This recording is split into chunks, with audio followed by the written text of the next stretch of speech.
à toutes et tous, je suis heureuse de vous retrouver sur Brico Girls pour un tuto consacré à Modaris Lectra. En effet, vous êtes modéliste, vous êtes étudiant modéliste, alors ce tuto est fait pour vous, je souhaite vous apprendre la CAO. Plusieurs logiciels de CAO sont disponibles sur le marché. Dans ce tuto, je souhaite vous présenter Modaris de Lectra System. Voici un visuel de son interface avec ses menus déroulants sur la barre du haut, ses menus sur la droite et quelques fonctions récurrentes sur la barre de bas. Nous allons dans le tuto du jour, première partie d'une saga de 8, nous concentrer sur le menu F1. Vous pouvez voir en bas à droite des menus les touches raccourcies d'accès au menu. Nous cliquons sur F1. Pour s'adapter à tous les utilisateurs, vous pourrez voir que les menus peuvent s'afficher en icône ou en texte avec dans le menu affichage l'option icône texte. Nous sommes ici sur une version de Modaris Lectra V7 R2.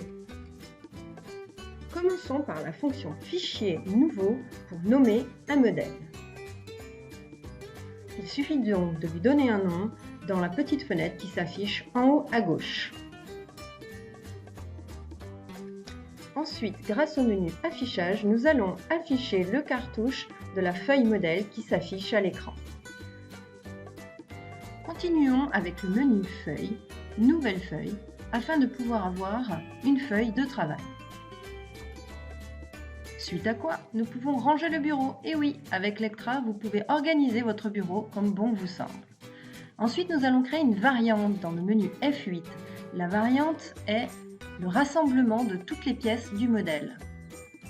Elle permet également de paramétrer chacune de ces pièces selon qu'on souhaite le couper à la paire, à l'unité, la symétriser ou encore d'autres options.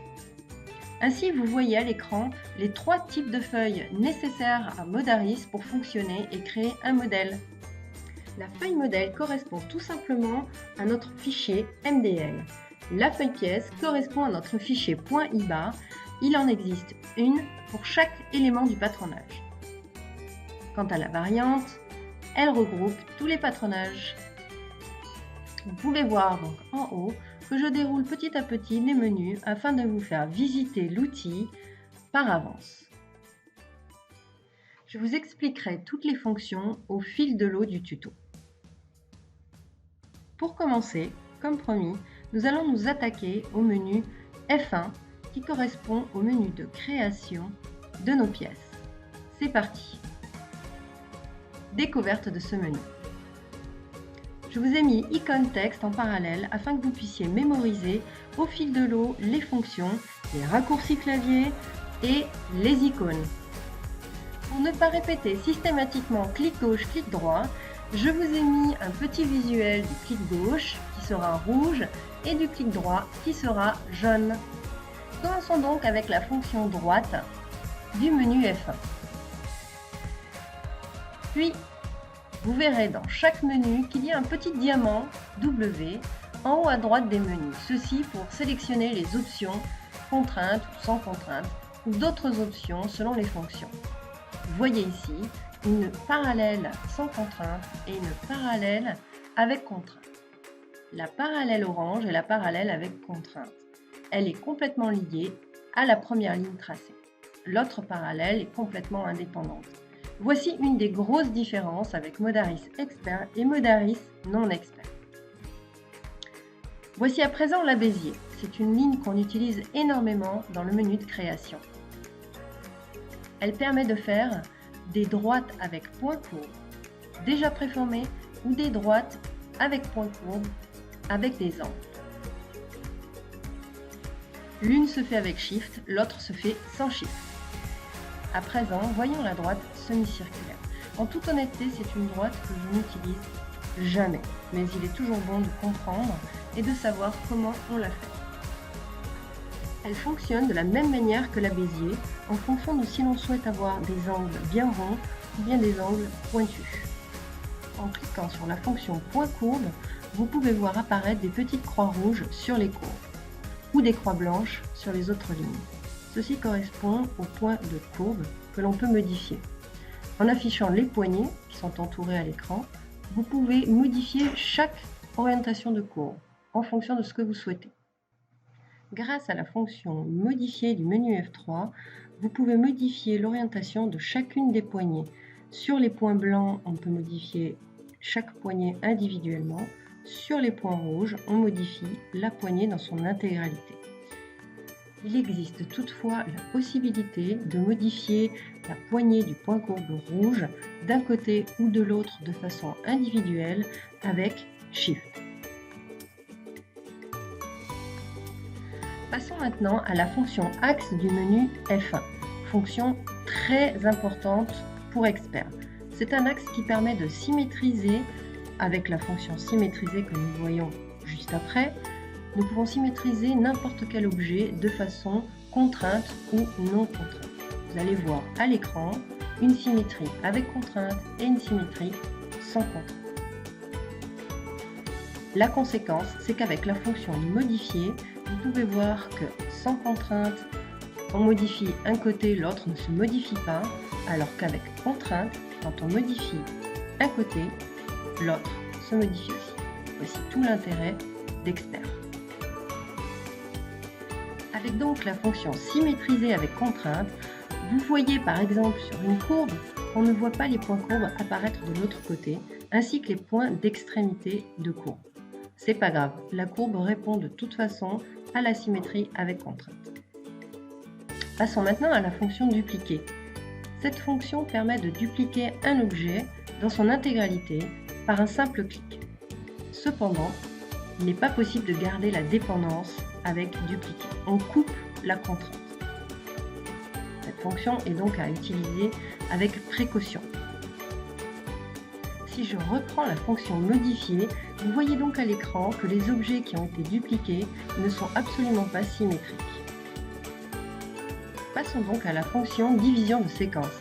Cette fonction permet de diviser un segment en X parties égales. Vous pouvez par exemple diviser ce segment en 5 parties égales. Il suffit de rentrer dans le cartouche en haut le nombre de parties que vous souhaitez. Vous voyez donc apparaître 4 points glisseurs qui viennent se positionner sur la courbe de façon à avoir mes 5 parties égales. Je vous propose de contrôler avec la fonction mesure dynamique du menu F8. Ainsi, vous pouvez voir que les 5 parties ont bien la même valeur. La ligne a été divisée en 5. Les fonctions suivantes sont intégralement dédiées à la digitalisation. La digitalisation est le fait de passer un patronage papier sous la CAO, de l'informatiser. Cette partie du logiciel ne sera pas explicitée dans ce tuto. Passons donc à la fonction suivante qui est glisseur. Tout à l'heure, nous avons vu avec la fonction division de séquence le point glisseur. Eh bien, comme son nom l'indique, c'est un point qui glisse sur une droite ou une courbe. Ce point se positionne là où vous le souhaitez. Quand vous bougez l'objet, il garde la même proportion en fonction de l'allongement ou le rétrécissement de la droite ou la courbe. Passons à présent au point développé. Le point développé est un point extrêmement utile que vous allez énormément utiliser, surtout avec Expert. Il se positionne comme vous le souhaitez à une distance précise d'un point. Vous pouvez mettre une valeur arbitraire ou bien le positionner comme vous le souhaitez manuellement. Nous pouvons contrôler avec la fonction mesure dynamique du menu F8 que la distance de 10 cm que j'ai imposée au point développé s'est bien affichée à l'écran. Avec Alt-J, vous pouvez afficher ou cacher les mesures. J'ai bien mes 10 cm. Passons au point décroché. Ce point est également quelque chose qu'on va énormément utiliser avec Expert. Ce point part d'un point et est lié à ce point à une distance précise, ainsi qu'à un angle maîtrisé. Vous pouvez faire un décroché, ce qu'on appelle libre. Il sera alors dépendant de l'axe de la feuille, ou vous pouvez faire un point dépendant de la droite de son support. C'est-à-dire qu'il sera contraint à un angle précis par rapport à cette droite de support. Comme tout point dans Modaris, on peut lui attribuer ce qu'on appelle un marquage. Ceci correspond au pointage que l'on peut faire sur un patronage papier. C'est un code, un langage qui permettra au traceur de comprendre que l'on souhaite un pointage à cet endroit-là. À présent, je lui trace une droite sur mes 2 points afin que vous compreniez la différence entre décroché libre et décroché perpendiculaire à la droite. Vous voyez dans un cas que l'angle de ce décroché a suivi l'axe de la feuille alors que l'angle du deuxième décroché est resté tout le temps perpendiculaire à cette même droite. Si je modifie, encore une fois, vous pouvez voir. L'angle est bien de 90 degrés sur cette droite. Très utile quand on construit l'architecture d'un vêtement, que nous pourrons voir plus tard. Passons maintenant à la fonction intersection de 2 lignes. Cette fonction permet de tracer un point qui correspond à l'intersection de 2 lignes, tout simplement. Il est possible de faire un point d'intersection sur 2 lignes qui se croisent, ou bien un point d'intersection entre 2 lignes qui se croisent dans le vide. Très utile également pour les constructions. Avec la fonction ajout point, il est toujours possible de transformer une droite en courbe ou de transformer une courbe en droite. Si l'on trace une droite et qu'on ajoute un point sur cette même droite, vous pourrez voir qu'il existe 2 types de points. Le point qu'on va appeler croix blanche caractéristique et le point croix rouge courbe. Ces 2 points sont différents dans le sens où le point courbe rouge permet vraiment d'avoir un arc de cercle alors que le point caractéristique blanc permet d'avoir un angle. À présent, faisons le même exercice sur une bézier. Tout de suite, avec l'option affichage poignée, vous pouvez voir que sur chaque point courbe, on voit la poignée qui s'affiche. Si on ajoute un point sans Shift, ça devient un point blanc. Si l'on ajoute un point avec Shift, ça devient un point rouge. En le modifiant, vous pouvez voir que le point blanc permet d'avoir un angle, alors que le point rouge permet d'avoir une courbe. Il est toujours possible de modifier les poignées avec la fonction R modifier que vous avez pu voir juste avant. Tout est donc modifiable à souhait. Un angle peut devenir une courbe et une courbe peut devenir un angle. Passons maintenant au point relatif. Le point relatif est un point que l'on va venir tracer à une certaine distance d'un point de départ. Il suffit de lui rentrer des coordonnées dans le boîte de dialogue que vous voyez s'afficher en haut à gauche en y rentrant par la flèche du bas, comme d'habitude. Ainsi, si je rentre des coordonnées, vous voyez que le point s'est tracé en fonction de ces coordonnées par rapport au point de départ. Si je le modifie, il n'est dépendant de rien. Si je modifie la droite source, le point source, il ne peut pas modifier l'autre point. Ils sont donc libres. La fonction aligne de points. La fonction aligne de points permet d'aligner un point en fonction d'un autre point par rapport à un axe X ou un axe Y.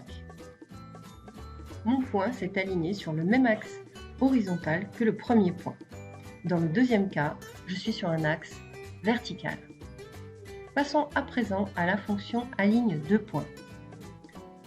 Cette fonction permet d'aligner un ou plusieurs points en fonction de 2 points prédéfinis.